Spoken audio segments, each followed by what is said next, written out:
പേര് അൽജോ. ഞാൻ വരുന്നത് മലയാറ്റൂരിൽ നിന്നാണ്. ഞാൻ 2020 +2 പാസ് ഔട്ടായിട്ടാണ്. അത് കഴിഞ്ഞിട്ട് ഞാൻ എൻട്രൻസ് കോച്ചിങ്ങിനായിട്ട് പാല ബ്രില്യൻറ്റ് ചേർന്നായിരുന്നു. അപ്പോൾ എനിക്കത് കുറച്ച് നാൾ കഴിഞ്ഞപ്പോൾ എൻട്രൻസ് പാടായിട്ട് തോന്നി. അപ്പോഴായിരുന്നു ഗൂഗിൾ മീറ്റ് ഉണ്ടായിരുന്നത്.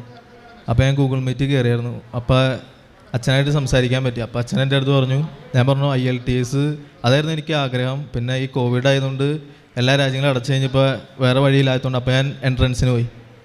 അപ്പോൾ അച്ഛൻ പറഞ്ഞു, നീ IELTS ട്രൈ ചെയ്ത് നോക്കാൻ പറഞ്ഞു. അങ്ങനെ ഞാൻ IELTSൻ്റെ കോച്ചിങ് കഴിഞ്ഞ ഒക്ടോബറിൽ തുടങ്ങിയിട്ട് ഫെബ്രുവരി ഇപ്പോൾ എക്സാം എഴുതി. അപ്പോൾ എനിക്ക് 6.5 ആയിരുന്നു കിട്ടിയായിരുന്നത്. പക്ഷേ എനിക്ക് ഓസ്ട്രേലിയയിൽ പോകണമെങ്കിൽ നേഴ്സിംഗ് എടുക്കണമെങ്കിൽ ഇൻഡിവിജ്വൽ 7 വേണം. അപ്പോൾ ഈ IELTS എനിക്ക് ടഫായിട്ട് തോന്നിയപ്പോൾ PT എന്ന് പറഞ്ഞൊരു കോഴ്സ് ഉണ്ടായിരുന്നു. അപ്പോൾ അതൊരു ഫ്രണ്ട് വഴി കിട്ടിയതാണ്. അപ്പോൾ അതിലേക്ക് ഞാൻ ട്രൈ ചെയ്ത് കഴിഞ്ഞപ്പോൾ എനിക്ക് സ്പീക്കിംഗ് കിട്ടണില്ല. ആദ്യത്തെ പ്രാവശ്യം ജൂണിൽ പരീക്ഷ എഴുതിയപ്പോഴും സ്പീക്കിംഗ് കിട്ടണില്ല. അത് കഴിഞ്ഞ് ആഗസ്റ്റിൽ പരീക്ഷ എഴുതിയപ്പോഴും സ്പീക്കിംഗ് കിട്ടണില്ല. അപ്പോൾ ഞാൻ ഇവിടെ വന്നായിരുന്നു. അപ്പോൾ അച്ഛനെ കാണാൻ പറ്റി. അപ്പോൾ അച്ഛൻ എൻ്റെ അടുത്ത് പറഞ്ഞു, നിൻ്റെ അമ്മയുടെ ഒപ്പം, അമ്മയാണ് ഉടമ്പടി എടുത്തതാണ്, അമ്മയുടെ ഒപ്പം നീ രാവിലത്തെ പ്രത്യക്ഷ പ്രാർത്ഥന വിശ്വാസത്തോടെ പ്രാർത്ഥിച്ച സാക്ഷ്യം പറയാമെന്ന് പറഞ്ഞ് നീ പോയിക്കോളാൻ പറഞ്ഞു. അങ്ങനെ ഞാൻ പ്രാർത്ഥിച്ചു. പക്ഷേ പോണ സമയത്ത് മമ്മി എൻ്റെ അടുത്ത് പറഞ്ഞു, അച്ഛനെ കണ്ടായിരുന്നു എന്ന് ചോദിച്ചു. ഞാൻ പറഞ്ഞു, അച്ഛനെ കണ്ടായിരുന്നു, ആൾക്കാരെ വെച്ചിട്ടല്ല, അവിടെ താഴെ വെച്ച് അച്ഛനെ കണ്ടേന്ന് പറഞ്ഞു. അപ്പോൾ മമ്മി പറഞ്ഞു, നീ അച്ഛനെ ഇവിടെ വെച്ചാൽ നമ്മൾ കണ്ടാലും നമുക്ക് വിശ്വാസം മതി. എന്നിട്ട് ഞാൻ തിരിച്ചു പോയി. ഈ ആഗസ്റ്റ് 3-ാം തീയതിയാണ് അമ്മ പുതുക്കിയത്. അത് കഴിഞ്ഞിട്ട് ഞാൻ വീട്ടിലെനിക്ക് ആഗസ്റ്റ് 29-ാം തീയതി ഞാൻ അച്ഛനെ സ്വപ്നം കണ്ടു. അച്ഛൻ എൻ്റെ അടുത്ത് പറഞ്ഞു, എല്ലാം തെളിഞ്ഞില്ലേന്ന് ചോദിച്ചു. അപ്പോൾ ഞാൻ വിചാരിച്ചു, ഞാൻ അമ്മയുടെ അടുത്ത് ചോദിച്ചായിരുന്നു, അച്ഛൻ്റെ അടുത്ത് ഡേറ്റ് ചോദിക്കാൻ പറ്റിയില്ല ആ തിരക്കിൽ. അപ്പോൾ എനിക്ക് എന്തായാലും ഒരു ഡേറ്റ് വേണം, അല്ലാതെ ഞാൻ എടുത്തു കഴിഞ്ഞാൽ എനിക്കറിയില്ല എന്താ എക്സാം പോകണമെന്ന്. അപ്പോൾ ഞാൻ സെപ്റ്റംബർ 29-ന് എടുക്കാമെന്ന് ചോദിച്ചു. ആ സ്വപ്നം കണ്ടതിൻ്റെ ഒരു മാസം കഴിഞ്ഞിട്ട് സെപ്റ്റംബർ 29-ാം തീയതി ഡേറ്റ് എടുക്കാമെന്ന് ചോദിച്ചു. അപ്പോൾ ഞാനൊരു 25-ാം തീയതി ഒക്കെ ആയിട്ട് നോക്കിയപ്പോൾ ഡേറ്റ് ഉണ്ട്. അപ്പോൾ ഞാൻ ഒന്നുകൂടിയും ഡേറ്റ് ഉണ്ടല്ലോ, എന്തായാലും നമുക്ക് നാളെയും ഡേറ്റ് എടുക്കാമല്ലോ ചോദിച്ചു. നാളെ നോക്കിയപ്പോൾ 29 എന്നുള്ള ഡേറ്റ് പോയി. എന്നിട്ട് ഞാൻ ഒക്ടോബർ 1-ാം തീയതി പോയി ഡേറ്റ് എടുത്തു. ഒക്ടോബർ 1-ാം തീയതി പരീക്ഷ എഴുതി. പഴയനേക്കാളൊക്കെ സ്കോർ ശരിക്കും കയറി. 3 7 കിട്ടി. സ്പീക്കിംഗ് വീണ്ടും 6.5 തന്നെയായി. അപ്പോൾ വീണ്ടും പിന്നെ അച്ഛനെ കാണാൻ വന്നില്ല. ഞാൻ ബാംഗ്ലൂരിലേക്ക് ഡേറ്റ് മാറ്റി വീണ്ടും ബാംഗ്ലൂർ പോയി ഒക്ടോബർ 13-ാം തീയതി എടുത്തു. അവിടെ എഴുതിയപ്പോഴും ബാക്കി എല്ലാത്തിനും വീണ്ടും എഴുതിനേക്കാളും കയറുന്നുണ്ട്, സ്പീക്കിംഗ് മാത്രം കയറുന്നില്ല. അപ്പോൾ ഞാൻ ബാംഗ്ലൂരാണ്. അപ്പോൾ പിറ്റേ ദിവസം അപ്പനും അമ്മയും വന്ന് അച്ഛനെ കണ്ടു, മെസ്സേജ് എടുത്തു. അപ്പോൾ അച്ഛൻ എനിക്ക് തന്നത് ഒക്ടോബർ 27, നവംബർ 2, നവംബർ 7, നവംബർ 9-ാം തീയതി എന്നുള്ള ഡേറ്റുകളാണ്. അപ്പോൾ ഞാൻ ബാംഗ്ലൂർ തന്നെ എന്തായാലും പരീക്ഷ എഴുതാനുണ്ടാവുള്ളൂ. അപ്പോൾ ഞാൻ ഒക്ടോബർ 27 മാത്രമേ ബാംഗ്ലൂരിൽ പിന്നെ ഡേറ്റ് ഉള്ളൂ. ബാക്കി 2ഉം 7 എന്ന് പറഞ്ഞ ഞായറാഴ്ച, 9ഉം 2ഉം ചൊവ്വാഴ്ചകൾ കൊച്ചിയിൽ തന്നെയുള്ളൂ. അപ്പോൾ 27-ാം തീയതി പിന്നെ തൊട്ടടുത്തായി. അപ്പോൾ 27 തന്നെ എന്തായാലും എടുക്കാമെന്ന് ചോദിച്ചു. അപ്പോൾ ഞാൻ എപ്പോഴും ഇങ്ങനത്തെ ഇവിടുത്തെ സാക്ഷ്യങ്ങളും അച്ഛൻ്റെ ടോക്കും വിജയകുമാർ സാറിൻ്റെ ടോക്കൊക്കെ എപ്പോഴും കേട്ടുകൊണ്ടിരിക്കും. അപ്പോൾ അച്ഛനതിൽ പറഞ്ഞായിരുന്നു, നമ്മൾ ദൈവത്തിൻ്റെ മാതാവിൻ്റെ അടുത്ത് എന്ത് പ്രാർത്ഥിക്കുകയാണെങ്കിലും അമ്മയുടെ പ്രത്യക്ഷീകരണത്തിൻ്റെ സ്ഥിര സാക്ഷിയായി യേശുനാമത്തെ നമ്മൾ ഉയർത്തണമെന്ന് നമ്മൾ പ്രാർത്ഥിച്ചാണ് അമ്മയുടെ അടുത്ത് പ്രാർത്ഥിക്കാൻ. അപ്പോൾ ഞാൻ പരീക്ഷ ഹാളിൽ പോണേക്കാൾ മുമ്പും പരീക്ഷ ഹാളിൻ്റെ മേളിലേക്ക് കൈ ഉയർത്തിയിട്ട് ഞാൻ വിശ്വാസ പ്രമാണം ചൊല്ലി. എന്നിട്ട് ഞാൻ എക്സാം ഹാളിൽ കയറി എക്സാം എഴുതി. എന്ന് വെച്ചാൽ അതൊരു ലാബ് പോലെയാണ്, നമ്മൾ കമ്പ്യൂട്ടറിൻ്റെ അടുത്താണ് നമ്മൾ സംസാരിക്കണം. അപ്പോൾ അന്ന് സാധാരണ 2 പേരൊക്കെ എക്സാമിനുണ്ടാവുള്ളൂ, അന്ന് 6 പേരും എക്സാമിനുണ്ടായി. അപ്പോൾ നിറച്ചും ഇങ്ങനെ എല്ലാവരും സംസാരിച്ചുകൊണ്ടിരിക്കുക ഭയങ്കര ഒച്ചയിൽ. അപ്പോൾ നമ്മൾ സംസാരിക്കണവരെ വിട്ടുപോയി കഴിഞ്ഞാൽ നമ്മുടെ ഫ്ലുവൻസിയും പ്രൊണൗൺസിയേഷനൊക്കെ പോയിക്കൊണ്ടിരിക്കും. അപ്പോൾ ഞാൻ സ്പീക്കിംഗ് വീണ്ടും കുറച്ച് ടഫായി. ഇപ്പോൾ റീഡിംഗ് എന്ന് പറഞ്ഞാൽ എല്ലാവർക്കും ഭയങ്കര ടഫായിരുന്നു. അപ്പോൾ ഞാൻ തുടങ്ങണേക്കാളും മാതാവിൻ്റെ അടുത്ത് പറഞ്ഞായിരുന്നു, റീഡിങ് ഞാൻ എന്തായാലും അമ്മയുടെ കയ്യിലേക്ക് തരാണ്. റീഡിങ് എനിക്ക് അറിയില്ല, കാരണം ഞാൻ പ്രാക്ടീസ് ചെയ്തിട്ടൊന്നുമില്ല തലേ ദിവസമൊന്നും, ഞാൻ പ്രാർത്ഥിച്ചുകൊണ്ട് തന്നെ ഇരിക്കുകയാണ്. എന്നിട്ട് റീഡിങ്ങിൻ്റെ ഓരോ ക്വസ്റ്റ്യൻ കഴിയുമ്പോൾ ഞാൻ ഇത് തന്നെ പ്രാർത്ഥിച്ചുകൊണ്ടിരിക്കും, അമ്മയുടെ പ്രത്യക്ഷീകരണത്തിൻ്റെ സ്ഥിരസാക്ഷിയായിട്ട് തന്നെ ഉയർത്തണമെന്ന്. ഞാൻ ചെയ്യണ ഓരോ ക്വസ്റ്റ്യനും ഞാൻ വീട്ടിൽ ചെയ്ത ക്വസ്റ്റ്യൻ ആയിരിക്കും. ആദ്യത്തെ ക്വസ്റ്റ്യൻ കഴിഞ്ഞ് 2ാമത്തെ ക്വസ്റ്റ്യനിലേക്ക് ചാടുമ്പോഴും അത് ഞാൻ വീട്ടിൽ ചെയ്തത്. വീണ്ടും അടുത്തതിലേക്ക് ക്ലിക്ക് ചെയ്താലും ഞാൻ വീട്ടിൽ ചെയ്ത ക്വസ്റ്റ്യൻ തന്നെ ഉണ്ടാവുള്ളൂ. ഞാൻ അമ്മയുടെ പ്രത്യക്ഷീകരണത്തിൻ്റെ സ്ഥിരസാക്ഷിയായി യേശുനാമത്തെ ഉയർത്തണമെന്ന് പറഞ്ഞ് ഒരേ ക്വസ്റ്റ്യനിൽ ക്ലിക്ക് ചെയ്യുമ്പോഴും ഏത് ക്വസ്റ്റ്യൻ എടുത്താലും ഞാൻ ഈ ക്വസ്റ്റ്യൻ കണ്ടിട്ടുണ്ടാവും, ഇതിൻ്റെ ആൻസറുകളൊക്കെ എനിക്കറിയാം. അങ്ങനെ ഞാൻ പരീക്ഷ കഴിഞ്ഞിട്ട് ഞാൻ വീട്ടിലേക്ക് വന്നു. അങ്ങനത്തെ റിസൾട്ട് അന്ന് 11:32 വന്നെ രാത്രി. അപ്പോൾ എനിക്ക് നോക്കാൻ പറ്റിയില്ല. വീട്ടിൽ നോക്കിയപ്പോൾ എനിക്ക് കിട്ടിയ സ്കോർ എന്ന് പറഞ്ഞാൽ റീഡിങ്ങിന് എനിക്ക് 9 കിട്ടിയത്, 9 കിട്ടിയ, സ്പീക്കിങ്ങിന് 7, ബാക്കി 2 7.5. അപ്പോൾ ഇത്രയും എനിക്ക് അനുഗ്രഹം തന്ന മാതാവിനും ഈശോയ്ക്കും 1000 നന്ദി. അതേപോലെ തന്നെ ഞാൻ +2 പഠിക്കുമ്പോഴും +1 ഇമ്പ്രൂവ്മെൻറ്റ് കഴിഞ്ഞിട്ട് +2ൻ്റെ റിസൾട്ട് വന്നേക്കാളും മുമ്പ് ഞാൻ മാതാവിൻ്റെ ഒരു ഫോട്ടോ ഉണ്ട് ഞാൻ പഠിക്കണേ എൻ്റെ ഫ്രണ്ടിൽ. അപ്പോൾ ഞാൻ അതിൻ്റെ ഫ്രണ്ടിൽ 97% എനിക്ക് മാർക്ക് വേണമെന്ന് പറഞ്ഞിട്ട് ആ പേപ്പറിനെ മാതാവിൻ്റെ ഫോട്ടോൻ്റെ ബാക്കിൽ വെച്ചു. ഈ 97 എനിക്ക് കിട്ടണമെങ്കിൽ +1 മാർക്ക് പോയതൊഴിച്ച് +2 എനിക്ക് ഫുള്ള് കിട്ടണം. അപ്പോൾ ഞാൻ മാതാവിൻ്റെ അടുത്തുകൊണ്ട് മാതാവിന് എന്തായാലും ഒന്നും അസാധ്യമല്ലല്ലോ, ഫുള്ള് കിട്ടണമെന്ന് പറഞ്ഞാൽ മാതാവിന് ചെറിയ കാര്യമായാലും എന്തായാലും ഈശോൻ്റെ അടുത്ത് പറഞ്ഞാൽ മതിയില്ല. എന്നിട്ട് റിസൾട്ട് വന്നു കഴിഞ്ഞപ്പോൾ എനിക്ക് +2 എല്ലാത്തിനും ഫുള്ളായിരുന്നു. എനിക്ക് കിട്ടിയ സ്കോർ എന്ന് പറഞ്ഞാൽ 97% തന്നെയായിരുന്നു. അതേപോലെ ഒരുപാട് അനുഗ്രഹങ്ങൾ മാതാവ് വന്നിട്ടുണ്ട്. ഇതേപോലെ ഞാനിപ്പോൾ മാതാവിൻ്റെ അടുത്ത് നമ്മൾ എന്തെങ്കിലും കാര്യം ചോദിച്ചിട്ട് ഞാൻ ഇവിടെ ചെറിയ പ്രാർത്ഥന നടക്കുമ്പോൾ ഞാൻ ബാംഗ്ലൂരായിരിക്കും, അവിടെ ഞാൻ മുട്ടുകുത്തിയിട്ട് കൈ വിരിച്ച് ജപമാല അർപ്പിക്കുകയായിരുന്നു. അപ്പോൾ നമുക്ക് എന്തായാലും അതിന് ഉത്തരം കിട്ടുമെന്നുള്ള കാര്യം 100% ഉറപ്പാണ്. എന്നെങ്ങനെ സഹായിക്കുന്ന മാതാവിനും ഈശോയ്ക്കും 1000 നന്ദി. കരങ്ങളടിച്ചുകൊണ്ട് നമുക്ക് കർത്താവിന് നന്ദി പറയാം. വലിയ ദൈവാനുഭവ സാക്ഷ്യമാണ് മലയാറ്റൂരിൽ നിന്ന് വന്നിരിക്കുന്ന അൽജോ വർഗീസ് പങ്കുവെച്ചത്. അൽജോ, PT എക്സാം എത്ര പ്രാവശ്യമാണ് പരാജയപ്പെട്ടത്? 5ാമത്തെ പ്രാവശ്യമാണ് ജയിച്ചത്. 4 പ്രാവശ്യം PT എഴുതി, 1 പ്രാവശ്യം IELTS എഴുതി. ഈ ഡേറ്റ് അപ്പോൾ ആര് വന്നെടുത്തു അച്ഛനെ കണ്ട്? ഞാൻ വന്നേരും. അമ്മയാ? ഈ അവസാനത്തെ ഡേറ്റ് അമ്മയും അപ്പനും വന്നിട്ടില്ല. അമ്മയെ വന്നിട്ടുണ്ട്? എവിടെ? അവർ രണ്ടുപേരും വന്നിട്ടുണ്ട്. കയറി വരിക. അച്ഛനെ വന്ന് കണ്ട് പ്രാർത്ഥിച്ചിട്ട് ഡേറ്റ് എടുത്തപ്പോൾ അച്ഛൻ എന്താ പറഞ്ഞത്? അച്ഛനെന്താ പറഞ്ഞത്? ഞാനിവിടെ വന്ന് ഇവന് എക്സാമിന് തോറ്റു എന്ന് പറഞ്ഞ് 13-ാം തീയതി ഇത് കഴിഞ്ഞപ്പോൾ ഒത്തിരി വേദനയോടെ ഞങ്ങളുടെ കുടുംബം ഒന്ന് എഴുതുമ്പോൾ എല്ലാത്തിനും നല്ല സ്കോർ കാണിക്കും, സ്പീക്കിങ്ങിന് അവന് സ്കോർ പോവും. അവസാനം ഞാൻ ഇവന് 13-ാം തീയതി തോറ്റ് കഴിഞ്ഞപ്പോൾ പറഞ്ഞു, ചേട്ടാ നാളെ നമുക്കൊന്ന് കൃപാസനം വരെ പോകണം, അച്ഛനെ കാണാൻ പറ്റി കാണണം, അല്ലെങ്കിൽ അമ്മയുടെ അടുത്ത് നമ്മുടെ വേദന ഒന്ന് പങ്കുവയ്ക്കണം, അതുകൊണ്ട് ചേട്ടൻ എൻ്റെ കൂടെ വരണമെന്ന് പറഞ്ഞു.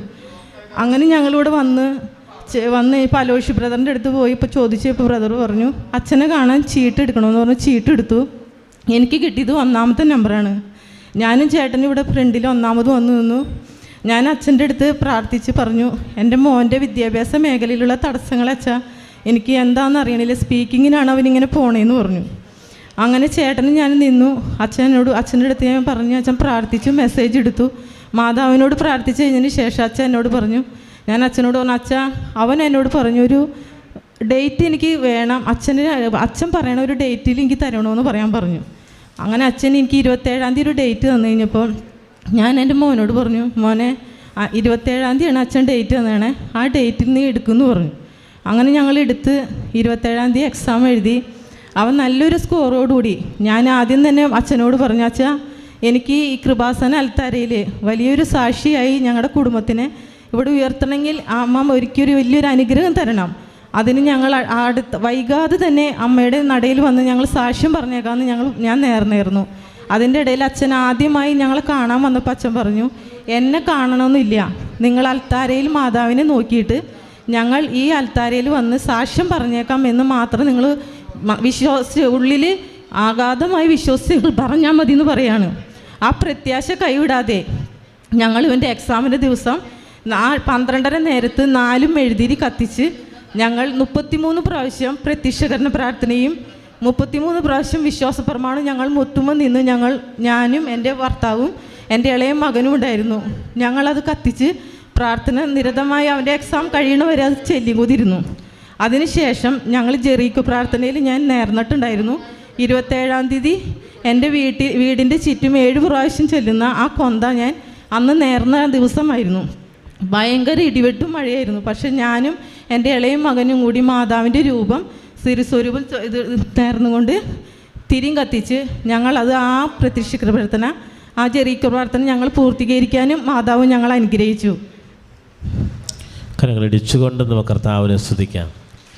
ഈ സാക്ഷ്യം കേൾക്കുന്നവർ പ്രത്യേകം മനസ്സിലാക്കണം, എങ്ങനെയാണ് ദൈവകൃപ അൽജോയുടെ ജീവിതത്തിലേക്ക് കടന്നു വന്നതെന്ന്. PT എക്സാം പരാജയപ്പെട്ടപ്പോൾ 4 തവണ പരാജയപ്പെട്ടപ്പോൾ അമ്മ വന്ന് അച്ഛനൊക്കെ ഡേറ്റ് എടുക്കുകയും ചെയ്തിരുന്നു.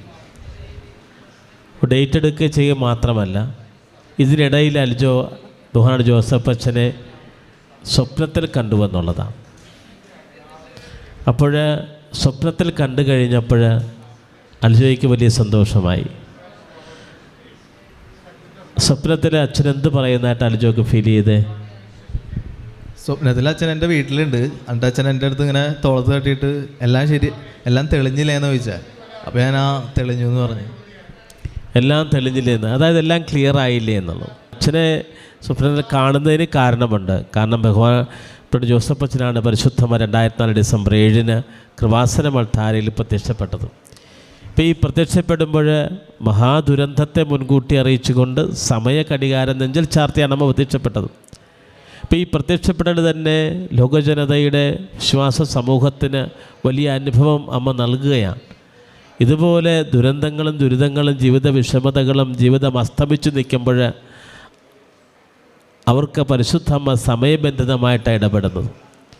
ഇനി 33 പ്രാവശ്യം വിശ്വാസ പ്രമാണം ചൊല്ലി, 33 പ്രാവശ്യം പ്രത്യക്ഷീകരണ പ്രാർത്ഥന ചൊല്ലി. അപ്പം അതിലൂടെ ദൈവത്തിൻ്റെ കൃപ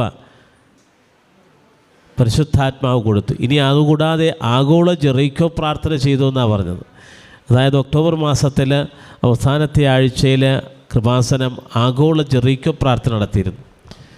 ഓരോ ദിവസവും 5 രാജ്യങ്ങളെയും രാജ്യത്തിൻ്റെ വിവിധമായ ആവശ്യങ്ങളെയും അവിടെ ജനത അനുഭവിക്കുന്ന വിഷമതകളെയും എല്ലാം സമർപ്പിച്ച് പ്രാർത്ഥിക്കുക. നിങ്ങൾക്കത് യൂട്യൂബിൽ കിടപ്പുണ്ട്, നിങ്ങൾക്കത് കണ്ട് പ്രാർത്ഥിക്കാൻ പറ്റും.